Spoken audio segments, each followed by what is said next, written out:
Mr. President, I've just returned from the visit to the Central African Republic. I was able to see for myself the impact of years of instability and insecurity in the country.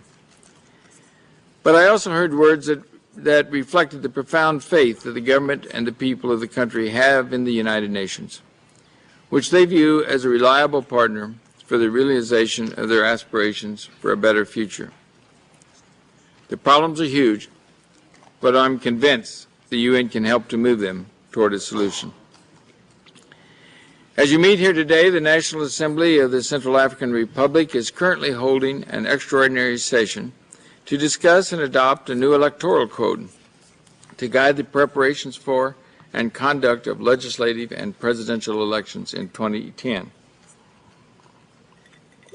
We are concerned by claims by opposition political parties that some key provisions of the code tabled before the Assembly by the government are at variance with the versions of the document that was adopted by the ad hoc committee charged with revising the electoral code. The organization of peaceful, transparent, and credible elections is contingent on the adoption of an electoral code that is accepted by all stakeholders.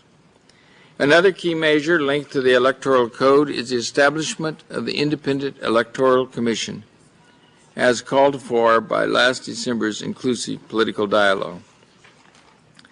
That commission, to be made up of different shades of political opinion and civil society, would ensure a credible, transparent, and inclusive electoral process.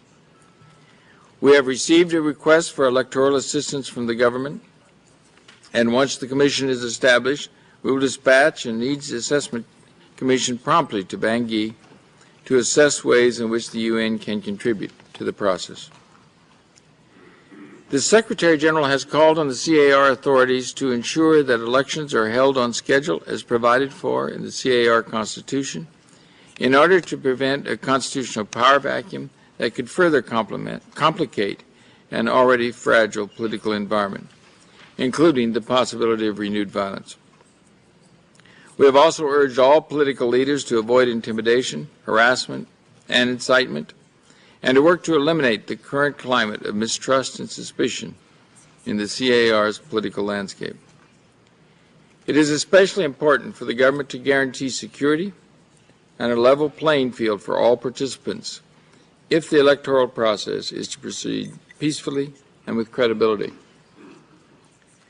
2 days from now, the Bretton Woods institutions will examine the possibility of granting debt relief to the CAR under the HIPC initiative. As pointed out in the Secretary General's report, the country's macroeconomic reforms have been widely acclaimed by international partners and are credited for turning a previously bleak picture into one in which economic growth is not only happening, but where long-term prospects are rated as encouraging and deserving of enhanced donor support. Should those reforms continue and should the overall climate of political stabilization persist, it is reasonable to be hopeful about the possibilities of reducing the desperately high levels of poverty and misery in the medium term.